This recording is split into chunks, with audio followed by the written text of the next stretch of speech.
Hi GK sorry. So நம்ம first வந்து தரமான செயலோட ஆரம்பிச்சதுனால தரமான செயல்ல இருந்தே முதல்ல நம்மளும் ஆரம்பிச்சிருவோம். சுனிதா வந்து என்னதான் ஜாக்லினை கழுவி கழுவி ஊத்துற பேர் விழின்னு என்னென்னமோ ட்ரை பண்ணிட்டு இருந்தாலும் நம்மளுக்கு சுனிதாவை பார்த்து கடுப்பா இருந்தாலும் இன்னைக்கு வச்சது ஒன்னொன்னும் அக்மார்க் அழகான செம்மையான கொஸ்டின்ஸ். இதுக்குதான் சுனிதாவை நம்ம எதிர்பார்த்தோம். ஆமா, ஏன்னா வந்து ஒரு பிஆர் அப்படின்றது எனக்கு ரொம்ப அவங்க பிடிச்சது வந்து உங்ககிட்ட பிஆர் அப்படின்னு மொட்டையா சொல்லாம, ஆமா பிஆர்னா என்ன, அதனால என்ன நடக்கும், அப்ப அதுல நெகட்டிவ் பிஆர்னா என்ன, அதனால இங்க இருக்க கண்டஸ்டன்ஸ் எல்லாம் எவ்வளவு பாதிக்கிறாங்கன்னு எல்லாத்தையும் புட்டு வச்சாங்க. ஏன்னா இது வந்து சாச்சனாக்கோ தர்ஷாக்கோ மத்தபடி அங்க இருக்கிற வர்ஷினிக்கோ எந்த மூலையும் இருக்காது. எனக்கு எல்லாத்த விட அவங்க கரெக்டா ஒரு இதை வந்து வச்சது எனக்கு ரொம்ப பிடிச்சிருந்தது. ஃபைனலா வந்து சொல்லிருந்தாங்க அவங்க கிட்ட எக்கச்சக்கமா காசு இருக்குன்றப்ப அவங்க எக்கச்சக்கமா பிஆர் வச்சுக்கிட்டோம், அது பிரச்சனை கிடையாது. அவங்க அவங்கள ப்ரமோஷன் பண்ணட்டும், யார பிடிச்சிருக்கோ யாருக்காக காசு வாங்கிருக்காங்களோ அவங்கள எவ்வளவு வேணா தூக்கட்டும். ஆனா அவங்கள தூக்குறதுக்காக அங்க இருக்க மத்த கண்டஸ்டன்ட்ஸ் டவுன் பண்றாங்கல்ல, அது ஒரு கேவலமான விஷயம் அப்படின்னு அவங்க சொன்னாங்கல்ல. அது எனக்கு ரொம்ப பிடிச்சிருந்தது. எல்லாரும் சௌந்தர்யா அப்படின்னு வந்துட்டு முடிவு எடுத்தீங்கன்னு வச்சுக்கோங்களேன், அங்கதான் நீங்க தப்பு பண்றீங்க. அது ரொம்ப மாபெரும் தப்பு. அது சௌந்தர்யா மட்டும் கிடையாது, சௌந்தர்யோட ஃபேன்ஸ் மட்டும் கிடையாது, முத்துக்குமரோட ஃபேன்ஸ் இன்க்ளூடட் இல்ல, அவங்கதான் மெயின் மேஜர் பார்ட். ஆனா அது வந்து ஆனா பேட்மேன் அழகா தவிர்த்துறாரு.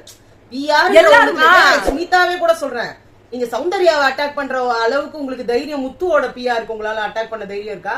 ஏன்னா சௌந்தர்யா பிஆரை விட அவங்க பல மடங்கு பெருத்து போயிருக்காங்க. இன்னும் ஸ்டார்டிங்ல இருந்தே அடிக்கிறாங்க ஒவ்வொருத்தரையும். இல்ல சௌந்தர்யா வந்து ஒரு பிஆர் அப்படின்னு கிளப்பி விட்டதே முத்துக்குமரனோட பிஆர் தான். ஆமா, ஏன்னா அவங்கதான் வந்து இவங்க இப்படி பண்றாங்க பாருங்க, இவங்க பண்றாங்க பாருங்க, இவங்க பண்றாங்க பாருங்க. முத்துக்குமரனுக்கு யார் யாரெல்லாம் சப்போர்ட் பண்ணாங்க, இதோ இப்ப நான் சொன்னேன் அத்தனை பேரு அந்த இன்ஸ்டாகிராம்ல இந்த பேர்லாம் வச்சுக்கிட்டு எத்தனையோ பேரோ யார் புதுசு கொலாபரேஷன் ஃபுல்லா முத்துக்குமரன் பேஜ்ல கொலாபரேஷன் அத்தனை பேரு. அந்த கொலாபரேஷன்ல இருக்கவங்க எல்லாருமே அதை அழகா எடுத்து அவர் ஒரு என்ட்ரான நாள் டே 1 கூட கிடையாது, டே 0 அந்த இன்ட்ரோடக்ஷன் இருந்து அன்னைக்கு போட்டதுல இருந்து ஆரம்பிச்சது அவருக்கான ஒரு ப்ரமோஷன்.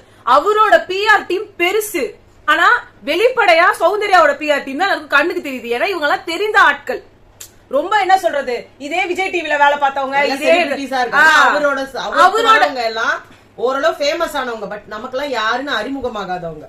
சோ அவங்க எல்லாம் பண்ணும்போது அப்ப நமக்கு என்ன தெரியும், நேச்சுரலா வராங்க, நேச்சுரலா அவரோட புகழ பாடுறாங்கன்னு நமக்கு தோணும். பட் இவங்க அப்படி கிடையாது, எல்லாருமே ஆக்டர்ஸ் போது பணத்தை வாங்கிக்கிட்டு தான் பண்ணுவாங்க. இவங்க எல்லாம் சும்மா ஏன் இவங்களுக்கு பண்ண போறாங்க, என்னதான் நட்பா இருந்தாலும் பணம் இல்லாம யாரு கையும் காலும் ஆடாது ஆக்டர்ஸ பொறுத்த மட்டும், அப்படி நமக்கு தோணும். பட் இவரோடது எல்லாமே வந்துட்டு இவரை புகழ் பாடுறது, இவரோட பேக்ரவுண்ட். நேத்திக்கு தீபக் கிட்ட சொல்றாரு, நாள காட்டுல வளர்ந்த பையா, என்னால ஒரு 100 பைய வெளியே வந்தாங்கன்னு வச்சுக்கோங்களேன், 100 விடுங்க, ஒரு 10 பைய வெளியே வந்தாங்கன்னா, ஏங்க நீங்க காட்டுல வளர்ற பையன் எல்லாம் கிடையாதுங்க, நீங்க சர்வசாதாரணமா அடிச்சு தள்ளிட்டு போயிட்டே இருக்கீங்க. சத்தியமா கிடையாது, காட்டுல எல்லாம் வளர்ற பையன்லாம் இன்னும் காட்டுலயே தான் கிடக்குறாங்க. அந்த பசங்களெல்லாம் நீங்க வந்துட்டீங்கன்றதுனால ஒரே நாள்ல ஓவர் நைட் அம்பானியாலாம் அவங்களெல்லாம் ஆக முடியாது. சிம்பிளா சொல்லவா, இந்த நீங்க எத்தனை பேர் இதை நான் பாத்திருப்பீங்கன்னு எனக்கு தெரியல, நீயா நானால வந்து ஒரு ஷோ வச்சிருந்தாங்க, சின்ன வயசுலயே வேலைக்கு போறவங்கன்னு சொல்லி. அந்த ஷோல வந்து வாழை தூக்குறேன்னு சொல்லி அந்த பையன் வந்திருந்தாங்க. அவங்க வந்து அந்த என்ன சொல்றது, இல்ல அதோ தேர் ஏதோ சொல்லுவாங்களே, தார ஒவ்வொரு வாழை தாரையும் ஒன்னே வந்து கிட்டத்தட்ட 10 கிலோவோ என்னமோ இருக்கும்.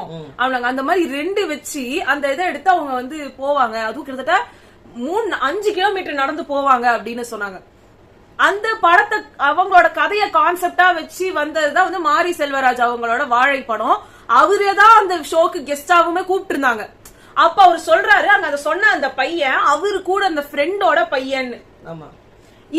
ஆனா அவரு வந்து பெரிய ஆளாயி அந்த படத்துல வர்றவரு அவருதான், அவரோட கதையை தான் அவர் அந்த வாழை படத்துல.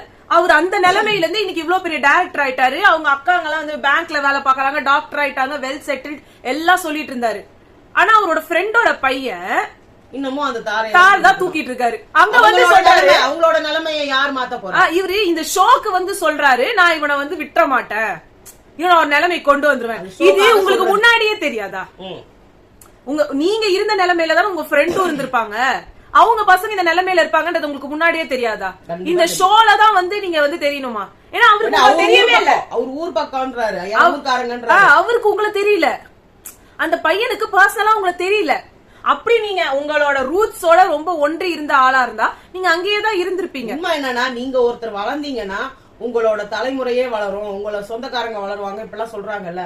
அப்படிலாம் எல்லா இடத்துலயுமே நடந்துறது கிடையாது. அது அந்த மாதிரி நடக்கிற இடங்கள் ரொம்ப கம்மியா இருக்கு. இப்ப நாங்களும் சொல்றோமே, நாங்க வளர்ந்தோம்னா நாங்க தான் வளருவோம். எங்க கூட எங்களுக்கு யார ஏத்துறது இறக்குறதே தெரியாது. ஏன்னா நான் வளர்ற சொசைட்டிலயோ இல்ல எதுவோ நான் வந்து என் கூட இருக்கிற இன்னொரு ஆளை வந்து தூக்கணும் அப்படின்னா அந்த அளவுக்கு நான் பினான்சியலி நாட் ஸ்டேபிள். ஆனா நான் மேல ஆனா கூட யார தூக்குவோமா மாட்டோமான்றது நம்மளோட மைண்ட் செட்டை பொறுத்து இருக்கு. அந்த நேரத்துல நம்மளோட மைண்ட் செட் மாறலாம்.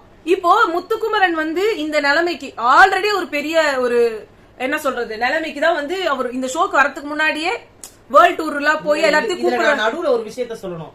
அவருக்கு ஒரு சிஸ்டர் இருக்காங்கன்றாங்க. அவங்க எந்த இடத்துலயுமே அவங்கள காட்டப்படவே இல்ல. இப்ப கூட பேசினாங்க அந்த ஊர்க்காரங்கன்னு சொல்லிட்டு ஒருத்தர் பேசினாரு. நான் அவரோட சித்தப்பா பையன் தான் அப்படின்னு சொன்னாரு. அவர்கிட்ட கேட்டாங்க அவங்க சிஸ்டர் எங்க இருக்காங்க. அவங்க பக்கத்து ஊர்ல தான் இருக்காங்க, அவங்க ஒரு வேலையில இருக்காங்க அப்படின்னு சொன்னாங்களே தவிர அவங்களோட எந்த ஒரு விஷயத்தையும் அவங்க ரிவீல் பண்ணல. அப்படின்னா என்ன அர்த்தம்? இவர் சொந்த குடும்பத்தையும் ஒரு வளர்க்கல, அம்மா அப்பாவும் பெருசா வளரலன்ற மாதிரி தான் இவர் சொல்றாரு. அவங்களோட அக்கா தங்கச்சியும் வளரல, இவர் மட்டும் தான் வளர்ந்திருக்காரு. சோ இப்ப கூட அப்பாக்கு செருப்பு வாங்கி கொடுக்கணும், அம்மா அப்பாக்கு டிவி வாங்கி கொடுக்கணும், இது அடிப்படை சாதாரணமா ஒரு குடும்பத்துல நார்மலா நான் சொல்றேனே. யாராவது ஒருத்தர் முத சம்பளம் வாங்கும்போது நான் சொல்றேன், நான் என்னோட ஃபர்ஸ்ட் சேலரி வந்து நான் வாங்கினப்போ நீங்க எல்லாரும் நினைச்சிட்டு இருப்பீங்க நான் என்ன பண்றேன். நானுமே வந்து என்னோட சைட்ல இருந்து டீச்சிங் ப்ரொஃபஷன்ல இருக்கேன் அண்ட் நான் வந்து படிச்சிட்டு இருக்கேன். சோ என்னோட ஃபர்ஸ்ட் சேலரி எனக்கு கையில வந்தப்போ நான் என்ன பண்ணணும்னு நினைச்சனோ இல்லையோ எனக்கு என் டாடிக்கு வந்து ஒரு போன் கவர் வாங்கினேன். அந்த டைமுக்கு அவங்களுக்கு என்ன நீட் இருக்குதுன்னு நம்மளுக்கு தோணுதோ அதை வந்து நம்ம வாங்கணும்னு நினைப்போம். எங்க அம்மாக்கு வந்து எனக்கு ட்ரெஸ் எடுக்கணும்னு இருந்தது, பட் அவங்க எடுக்கல. அதை நான் வந்துட்டு காசா கொடுத்துருன்ற மாதிரி அவங்க வாங்கி வச்சுக்கிட்டாங்க. பட் நம்மளுக்கு ஒரு வந்த உடனே நம்மளுக்கு தோன்றது அவங்க கிட்ட இல்லாத ஒரு விஷயத்த அவங்களுக்கு கொடுக்கணும், இல்ல சம்திங் அவங்களுக்கு செய்யணும்ன்றது. இல்லாதது ஒண்ணுன்றத விட வீட்டுக்கு தேவையான ஒண்ணு. இன்னும் சொல்லவா, நான் ஒரு ஃப்ரிட்ஜ் ரொம்ப வந்து இதாயிடுச்சுன்னு ஃப்ரிட்ஜ் நான் வாங்கினேன். சோ அந்த வீட்டுக்கு தேவையான ஏதாவது விஷயத்துல இன்வெஸ்ட் பண்ணும்போது இருக்கிற ஒரு சந்தோஷம் எனக்கு தெரிஞ்சு வேற எதிரி நம்மளுக்கு செலவு பண்றதுல வராது. அப்ப அதெல்லாம் விட்டுட்டு அவர் ஒரு ஷோல வந்து அவருக்கு ஒரு செருப்பு வாங்கி போடணும்பா, அவங்களுக்கு ஒரு வண்டி வாங்கி தரணும்ன்றது உங்களுக்கு ஏன் முன்னாடியே தோணல? எல்லாமே இந்த ஷோ தான் கத்து கொடுத்துச்சு. அப்ப நீங்க மனுஷ பையன் தானே, அதெல்லாம் தெரியலன்றாரு. மனுஷ பையலா இருந்தாலும் முதல்ல அவங்கள பெத்து வளர்த்தவங்க அம்மாவுக்கு நான், ஏன்னா நீங்க வந்து கையில வந்து உங்க அம்மா அப்பா பெத்து வளர்த்து கஷ்டப்பட்டாங்கன்றீங்கல்ல, முத நீங்க அவங்களுக்கு தான் கொடுக்கணும். நீங்களே என்ன சொல்றீங்க உங்களோட வீடியோல, எனக்கு நகை மேல ஆசை இருக்கு, நகை மேல இன்வெஸ்ட்மெண்ட் பண்ண ஆசை இருக்குன்றீங்க. நகை மேல இன்வெஸ்ட்மெண்ட் பண்ண ஆசை இருக்கிறத விட முத உங்க அம்மா கிட்ட கூப்பிட்டு கேட்கணும். ஏதாவது ஒரு பாட்டு இருக்கு, சேர்த்த பணத்தை சிக்கனமா செலவு செஞ்சு பக்குவமா அம்மா கையில கொடுத்து போடு சின்ன கண்ணு, அவங்க 600 ஆக்குவாங்க செல்லக்கண்ணு. அப்படின்னா என்ன அர்த்தம்? நம்ம வீட்டுல நமக்கு ஒரு தேவைகள் இருக்குன்னா நம்ம வீட்டுல கண்டிப்பா அம்மாக்கு மட்டும்தான் எல்லாரோட தேவைகளும் தெரிஞ்சிருக்கும். இப்ப பசங்களுக்குன்னா பசங்களுக்கு அவங்க தேவையை தெரிஞ்சிருக்கலாம், அப்பாவுக்கு வீட்டோட நிலைமையை தெரிஞ்சுக்கலாம், அம்மாவுக்கு மட்டும்தான் எல்லாரோட நிலைமையும். ஒண்ணுமே இவரோட சின்ன பையன் தான் ஜெஃப்ரி. என் அம்மாக்கு நான் ஒரு தாலி செயின் வாங்கி கொடுக்கணும்ன்றதான் அவரோட இதுவாக அவர் சொன்னாரு. தர்ஷிகாவும் அதே ஷோல நான் முன்னாடி இந்த ஷோல நான் தாலி தான் வாங்கி கொடுத்தேன் அதுதான் அவங்க சொன்னாங்க. சோ இத நாங்க வந்து எதுக்கு நாங்க இத சொல்றோம் அப்படின்னா, அவர் ஏழை, அவர் மிடில் கிளாஸ், இதெல்லாம் வச்சு அவருக்கு ஒரு பிஆர் ஒர்க் போயிட்டு இருக்கு பாருங்க. இன்னொருத்தவங்களோட இதை வந்து எப்படி வந்து சௌந்தர்யா பிஆர் வந்து நெகட்டிவா பண்ணி டவுன் பண்றாங்களோ அந்த மாதிரி இவங்க பிஆரும் வந்து டவுன் பண்றாங்க. ஒண்ணுமே இல்ல, எங்க கமெண்ட் செக்ஷன்ல போங்க. ஏன்னா அது சௌந்தர்யாவோட ஃபேன்ஸா இருந்தா அதுல வந்து சில பேர் வந்து அசிங்கமா பேசுவாங்க. ஆனா முக்காவாசி நீங்க நல்லா பாத்தீங்கன்னா நீங்க வந்து ஜாக்லினுக்கு சொம்பு தூக்குறீங்களா, முத்துக்குமரன் தான் டைட்டில். முத்துன்னு சொல்றவங்க தான் எங்களை அசிங்கமா டீக்ரேட் பண்றவங்களா இருப்பாங்க. யாரும் சௌந்தர்யாவோட இருக்கிறவங்களும் எங்களை வந்து டீக்ரேட் பண்றவங்க. But percentage wise ratio wise compare பண்ணீங்கன்னா இவங்க தான் ஜாஸ்தியா இருப்பாங்க. இங்கதான் இல்ல சோசியல் மீடியா எல்லாம் இல்ல, எங்களுக்கு தெரிஞ்ச ஒரு சின்ன இடம் இது. அண்ட் அடுத்து விஜேஎஸ் வந்து சொல்லியிருந்தாரு, ப்ரமோட் பண்ணா கூட படம் ஓடாது, சில படங்கள்லாம் வந்து நல்லா இருந்தாதான் ஓடும், இல்லனா ஓடாது. இப்ப கடைசி விவசாயின்னு அவர் எடுத்தாரு. நான் இதை விட ஆடியன்ஸ்ல ஒருத்தவங்க கேள்வி கேட்டாங்க பாருங்க, அவங்க செம்மையான யாரா அந்த பையன் அப்படின்ற மாதிரி இருந்துச்சு. செம்ம கொஸ்டின், எனக்கு யாருன்னு அவர் சத்தியமா தெரியல. But hats off sir. நீங்க அவர் கேட்டாரு, ஒரு படத்துக்கு ஸ்கிரீன் வேணும்னா கூட ப்ரமோஷன் இருந்தாதான், ப்ரமோஷன் பண்ணாதான் உனக்கு தியேட்டர்ல ஸ்கிரீனே கிடைக்கும், ஒரு தியேட்டர் கிடைக்கும். உங்களுக்கு புரியணும் மாதிரி சொல்லணும்னா, இந்த படங்கள் எல்லாம் தான் இந்த தியேட்டர்ல எல்லாம் தான் போட முடியும். இப்ப ஒரு விஜய் படம் ரிலீஸ் ஆகுதுன்னு வச்சுக்கோங்களேன், ஒரு ரஜினி படம் ரிலீஸ் ஆகுது, இந்த மாதிரி இருக்கும்போது ஒரே தியேட்டர்ல 10 ஸ்கிரீன் இருக்கும். ஓகேங்களா, 10 இல்லன்னா 12 கூட சில இடத்துல இருக்கு. அது மாதிரி இருக்கும்போது அவங்க அத்தனை தியேட்டர்லயும் அந்த படமே போடுவாங்க, அத்தனை ஷோவுக்கும் அந்த படமே போடுவாங்க.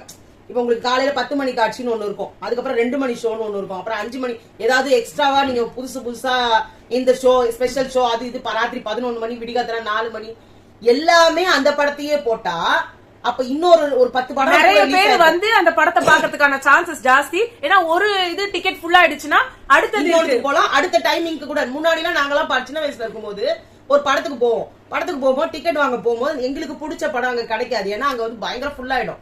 ஃபுல் ஆனவொடனே என்ன சொல்லுவாங்க எல்லாரும், மேட்னி ஷோல என்ன படம் போகுது, சரி இவ்வளவு தூரம் வந்துட்டோம். அப்பெல்லாம் வந்து உங்களுக்கு டிக்கெட் காஸ்ட் ஜாஸ்தி கிடையாது, பட் ஃபேமிலியோட போவாங்க.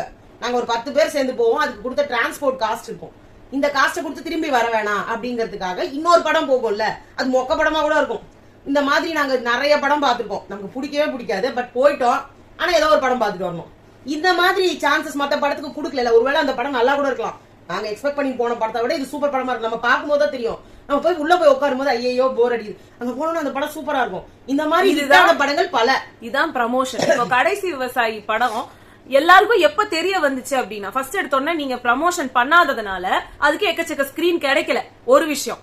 ரெண்டாவது அதுக்கு ப்ரமோஷன் இல்லாததால நாளே எவனும் போய் உட்கார்ந்து பார்த்து அந்த படத்தை புரிஞ்சுக்கிற அளவுக்கு இல்ல.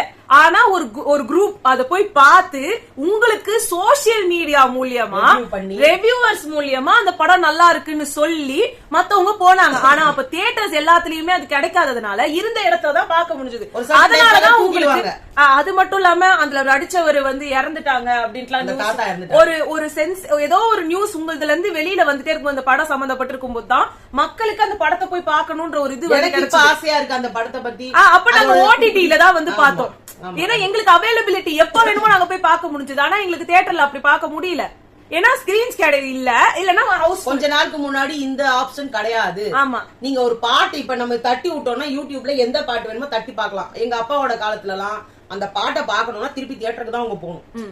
ஒரு எம்ஜிஆர் பாட்டு அவங்களுக்கு பிடிச்சிருக்கு, ஒரு சிவாஜி பாட்டு அவங்களுக்கு பிடிச்சிருக்கு, ஒரு ரஜினி பாட்டு அவங்களுக்கு பிடிச்சிருக்குன்னா தியேட்டர்ல போய் தான் அந்த 2வது பாட்டை ரசிக்க முடியும். நீங்க அப்படி கிடையாது, உங்க கையிலேயே உட்காந்துக்கிட்டு இந்த பாட்டு எனக்கு தெரியல டைப் பண்ண தெரியலனா கூட வாய்ஸ்ல சொல்லலாம். இன்னைக்கு அந்த பாட்டு வருது. இப்ப எங்க அப்பாக்கு இவ சொல்லி கொடுத்துருக்கா, தாத்தா அது வாயால சொல்லுங்க அந்த பாட்டு வரணும். எங்க அப்பாக்கு இப்பவே அது ஆச்சரியமா இருக்கு.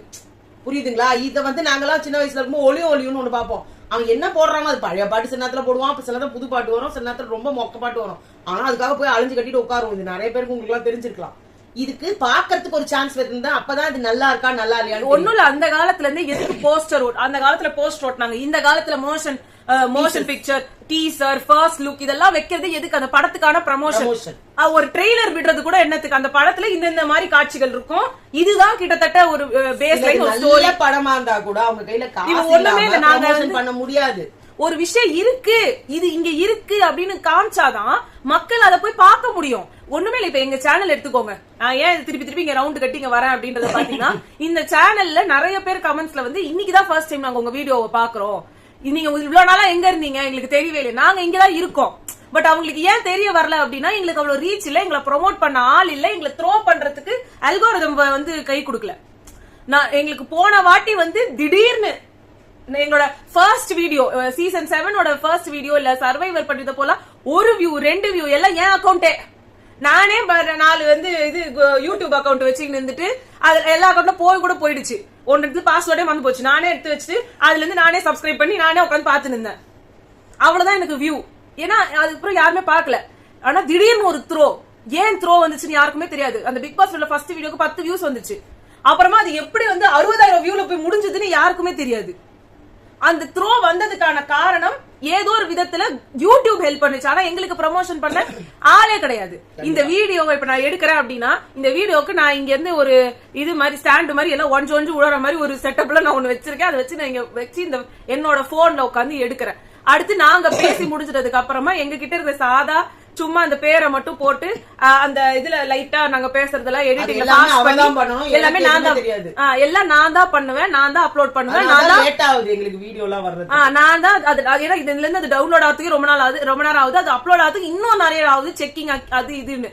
அதுக்கப்புறமா என்னோட அந்த மேல இருக்கிற போட்டோ பார்த்தாதான் நீங்க கிளிக் பண்ணிட்டு வருவீங்க.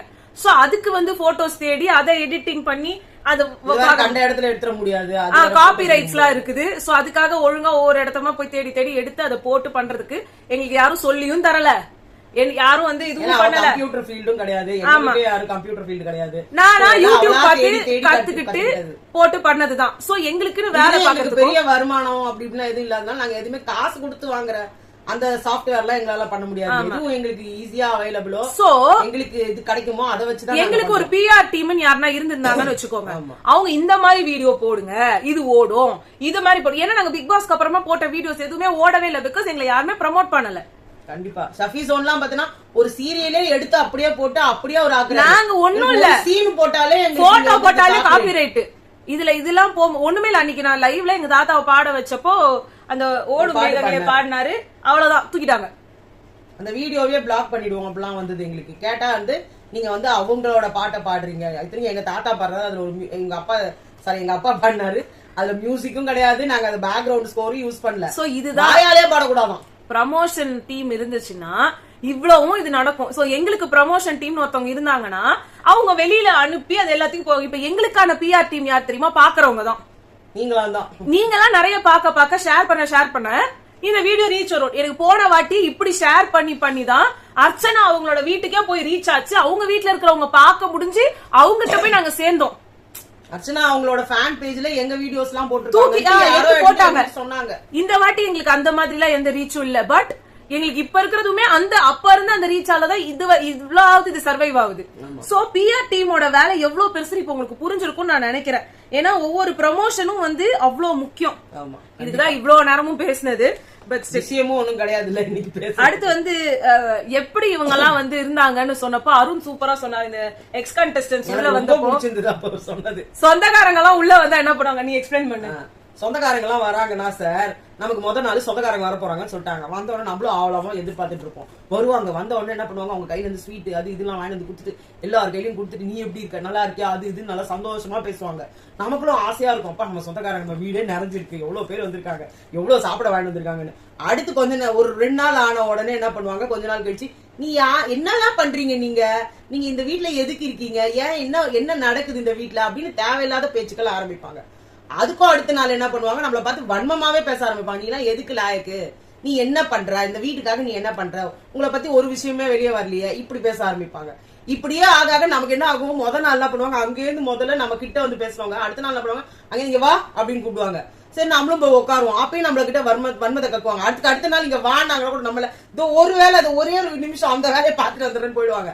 நம்மளும் அதே மாதிரி ஓடி போயிடுவோம். இவங்க கண்ணுல படாம இருந்துட்டா போதுண்டா சாமி, எப்படா இவங்களா கிளம்புவாங்க. அடுத்து ஒரு பீரியட் வரும், அந்த பீரியட்ல எப்படா இவங்கெல்லாம் வீட்டை விட்டு வெளில போவாங்க. அப்படி ஆக்கிட்டாங்க சார் எங்களை. அதே பார்த்து நாங்க பயப்பட ஆரம்பிச்சிட்டோம். ஜாக்லின்னு சொன்னாங்க, எவ்வளவு அடிச்சாலும் நாங்க தாங்குவோன்றத நாங்க புரிஞ்சுக்கிட்டோம் இவங்க வந்ததுனால. இன்னும் ஒண்ணு சொன்னாரு, இவங்க முதல்ல எல்லாம் எங்க கிட்ட பேசி எல்லாத்தையும் கேட்டுட்டு ஒரு பீரியடுக்கு மேல என்ன பேசுறதுன்னு அவங்களுக்கு தெரியல எங்களை பத்தி. அதுக்கப்புறம் வா ஓகே நீ வா யோகர், இவனை பத்தி நீ என்ன நினைக்கிற, இவனை பத்தி நீ நினைக்கிற சொல்லு அப்படின்னு சார். அவங்களுக்கே பேசுறதுக்கு என்ன பேசுறதுன்னு எங்க கிட்ட தெரியல சார். ஆமா. அப்புறமா வந்து முத்துக்குமரன், சௌந்தர்யா, விஜய், விஷால் இவங்க 3 பேருக்கும் செமையா கிளாப்ஸ் வந்துச்சு. அதுக்கு வந்து முத்துக்குமரன் எதுக்கு தட்டுறாங்கன்னே தெரியல எனக்கு, அது இதுன்னு வந்துட்டு அவர் வந்து பவ்யமா நடிக்கிறாரு. அவரு ஆளா கண்டுக்காதீங்க அப்படின்னு சேதுபதி சாரே சொன்னாரு. அடுத்து வந்து முத்துக்குமரன் தெரியுது. ஆக்சுவலா அவங்க வந்து அந்த 8 நாங்க கடைசி 8 எங்களுக்குள்ள வந்து இவங்களுக்குள்ள அடிச்சுக்கிட்டா எப்படி இருக்கும்ன்றத பார்த்தாங்க. நாங்க ரொம்ப இதுவா ஹேண்டில் பண்ணிட்டோம். நாங்க முத நாளே நாங்க எல்லாம் ஒத்துமையா பேசிட்டோம். அவங்கள நம்மள அடி நடிப்பாங்க, என்ன பண்ணாலும் அசரக்கூடாது. நாங்க முத நாளே பிளான் பண்ணிட்டோம் சார். சோ நாங்க அசரல சார். அப்புறமா விஜய் சார் வந்து விஷால வந்து சொன்னாங்க, இது உங்க பர்சனல், அது யாரும் கமெண்ட் பண்ண முடியாது. இது என்ன பர்சனல், இது இவ்வளவு பெரிய ஷோல எல்லாத்தையும் நடக்குது. அப்புறம் இவர் வெளில போய் பண்ணா பர்சனல், இவர் வெளியில நடந்த ஒரு விஷயத்தை இவங்க வந்து சொன்னாங்கன்னா அது அவரோட பர்சனல். இந்த வீட்டுக்குள்ளேயே நடந்த ஒரு விஷயம் எப்படிங்க உங்களுக்கு பர்சனல்? விஜய் சேதுபதி சார் இது அநியாயம். நீங்க பேசுறது கொஞ்சம் கூட நியாயமா இல்ல. என்ன பர்சனலா ப்ரமோஷன் பத்தி சொன்னதும் சரி, இதுவும் சரி, ரெண்டுமே தப்பா. அதே மாதிரி சௌந்தர்யா சொன்னதும் எனக்கு ரொம்ப பிடிச்சிருந்தது. இவங்க வந்தவங்க எல்லாம் இவருதான் வின்னரு, கரெக்ட், இவருதான் அப்படின்னு வந்து எல்லாரும் இவர்கிட்ட வந்து கப்ப குத்துருங்க அந்த ரேஞ்சுக்கு எங்களை பேசி எங்களெல்லாம் உட்கார வச்சுட்டாங்க சார். அது மட்டும் இல்லாம மலை மேல ஏறி போய் கடைசியில பரவாயில்லடா நம்ம ரீச் பண்ணிட்டோம்னு நினைச்சா அங்க ஏது குடிச்சு தள்ளலாம் எப்படி சார் இருக்கும் எங்களுக்கு. அது மட்டும் இல்லாம அவரை வந்து தூக்கி வச்சு பேசினா இவங்களுக்கு நல்ல பேரு கிடைக்கும் அப்படின்றதுக்காக வந்து பண்ணிட்டு இருந்த மாதிரி எனக்கு தோணுச்சு.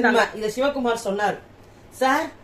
யாரு ரவி சார் சொல்றாரு சார், நம்ம முத்துக்குமார் சாருக்கு அவரை பத்தி நம்ம சந்தோஷமா பேசணும்னா, அவரை பத்தி நம்ம புகழ்ந்து பேசணும்னா, அவர் ரசிகர்கள் நம்மளையும் நம்ம ரொம்ப லவ் பண்ணுவாங்கல்ல சார். இதை விட இதுக்கு முன்னாடி இவங்க சௌந்தர்யாட்ட போய் சொல்லியிருந்தாங்க, அந்த நீங்க பண்றதெல்லாம் பிஆர்ன்றாங்க, அவங்கள நம்பாதீங்க. நீங்க இப்படி ஹேர் பிளிப் பண்றதுன்னா நீங்க நல்லா வாங்குறீங்கன்னா அவங்கள பண்ண சொல்லுங்க. அவங்க பண்ண அசிங்கமா இருக்குன்றதுனாலதானே அவங்க பண்ண மாட்டாங்க. சொல்ல வேண்டியதானே. ஆனா இது வந்து இவருங்கிட்ட வந்து பர்சனலா இவர் சொல்லுவாரு. பின்னாடி போய் சௌந்தர்யாலாம் வேஸ்ட், ஜாக்கலின் வேஸ்ட், நான் முத்துக்குமரனுக்காக வந்திருக்கேன், ஏன்னா முத்துக்குமரனை பேசினா எனக்கு நல்ல பேர் கிடைக்கும் அப்படின்னு வந்து பண்ணிட்டு இருந்தாரு. நெக்ஸ்ட் அருண் எலிமினேட் ஆனாரு. அதுக்கு ரயான்லாம் அழுதாரு. பார்க்கவே ரொம்ப கஷ்டமா இருந்தது. ஏன்னா ரொம்ப ஒரு ஸ்வீட்டா இருந்தது அவரு வெளியில எக்ஸிட் ஆனது. அவரோட வீடியோ ரொம்ப நல்லா இருந்துச்சுங்க. அவரோட அந்த ஃபுல் ஜேர்னி வந்து ரொம்ப அழகா இருந்தது. என்னென்ன கெட்ட பேர் எடுத்தாரோ நல்ல பேர் எடுத்தாரோ எல்லாம் போய் முடிவுல இந்த வாரம் ஸ்வீட்டா நடந்துக்கிட்டாரு. யாருக்கு எனக்கு அந்த ஆர்யா ரோல்ல ஆர்யா அப்படின்ற பேர்ல பண்ணது வந்து சூப்பரா இருந்துச்சு. கல்ல போடுறீங்களா அப்படின்னு கேட்டது, என்னோடு வா வீடு வரைக்கும் என் வீட்டை பார் இவனை பிடிக்கும் சொன்னது, அதெல்லாம் நல்லா இருந்துச்சு. பூதக்கண்ணன் அவங்க பேரு அப்படின்றது, புதன் கண்ணன். இப்ப கூட கடைசியா வந்து இவங்க வந்து சூர்யா அப்படின்னு ஜாக்லின் சொன்ன, ஜோதிகான்னாரு, எதுக்கு அதை சொன்னார்னே தெரியல. அவங்க கேரக்டர் ஜெனிலியா. அப்புறமா வந்து பிக் பாஸே வந்து ஒரு ட்ரூ ஜென்டில் மேன், இது மாதிரி நான் யாருக்குமே சொன்னதில்ல அப்படிலாம் சொல்லி வழி அனுப்பியிருக்காரு. சோ இதான் இன்னைக்கு நடந்துச்சு. பார்க்கவே ரொம்ப நல்லா இருந்தது. சில பேரோட எக்ஸிட் தான் இந்த மாதிரி நல்லா இருந்துச்சு. சோ அதுல வந்து ஒரு மாதிரி நல்லா இருந்தது. இந்த டாப் 8 பரவாயில்ல போல இருக்கு. ஒருத்தர் அடிச்சுக்கிட்டாலும் புடிச்சுக்கிட்டாலும் ஏதோ ஒன்னா இருக்கு. இந்த சேனல் இந்த லாஸ்ட் வீக் அவங்க எல்லாருமே இந்த வெளியில இருந்து ஒரு சொந்தக்காரங்க கும்பல் வந்து வச்சுக்கோங்க, வீட்டுல இருக்கவங்களும் ஒத்துமை ஆயிடுவாங்க, சண்டை போட்டு இருந்தா கூட. ஆமா, அந்த மாதிரி அவனுங்க எல்லாம் சேர்ந்து நம்ம அடிக்க வரானுங்க, நம்ம பிடிக்குதோ இல்லையோ நம்மள ஒன்னா இருக்க மாதிரி நடிப்போம் அப்படின்ற மாதிரி இவங்க எல்லாம் ஓவரா இணைஞ்சு நின்னது. அவங்க எல்லாம் ஒரு பக்கம் இணைஞ்சு நின்று இப்படி இருந்தாங்கல்ல, அதனால நமக்கு இந்த வீக் பிடிச்சிருந்தது போல. அந்த டைம்ல இது எக்ஸிட் ஆனது ஒரு நல்ல விஷயம். இதுல வந்து நம்ம Archana will also be happy என்னாச்சு. ஆமா, அடுத்து நாளைக்கு தீபக் எவிக்ட் ஆவறாரு. அதுக்கு என்ன ரியாக்ஷன் இருக்கும்? அதுல வந்து தீபக் வந்து ரொம்ப ஓவர் கான்பிடென்டாவே இருக்க மாதிரி இருக்கு. ஆமா, அவர் வந்து நம்ம இல்ல அந்த தூக்குற லிஸ்ட்ல நம்ம இல்லன்னு சொல்லிட்டு, சோ அவருக்கு பெரிய ஷாக்கிங்கா இருக்கும் என்ன பொறுத்த மட்டும் நான் நினைக்கிறேன். வீடியோ ஒரு அதிரும். ஆமா, முக்கியமா சுனிதா எல்லாம் பாத்தீங்கன்னா சும்மாவே சீன் போடுவாங்க. ஆனா வர்ஷினி மட்டும் வந்து ஷாக்ல, நம்ம சும்மாதானே சொன்னோம், இல்ல நம்ம கரெக்டா தான் சொன்னோமா, நம்மளுக்கு ஏதோ பவர் இருக்கு, நமக்கு தான் அந்த பவர் தெரியும், இமோஷனல் ஏகாம்பரம் அப்படின்ற மாதிரி ஆயிடுவாங்க. சௌந்தர்யாவை பவர் நினைச்சிருந்தோம், இப்ப நம்மளுக்கு தான் பவர். பிக் பாஸ் எனக்கு ஒரு சான்ஸ் கொடுங்க பிக் பாஸ், நான் வேணா முதல்ல இருந்து ஆடுறேன். ஃபர்ஸ்ட் கேந்து எல்லாரும் வெளில போனவங்க எல்லாம் கூப்பிடுறீங்களா? ஓகே, பாக்கலாங்க நாளைக்கு என்ன நடக்குதுன்னு. நாளைக்கு வீடியோல சந்திக்கலாம். பாய்.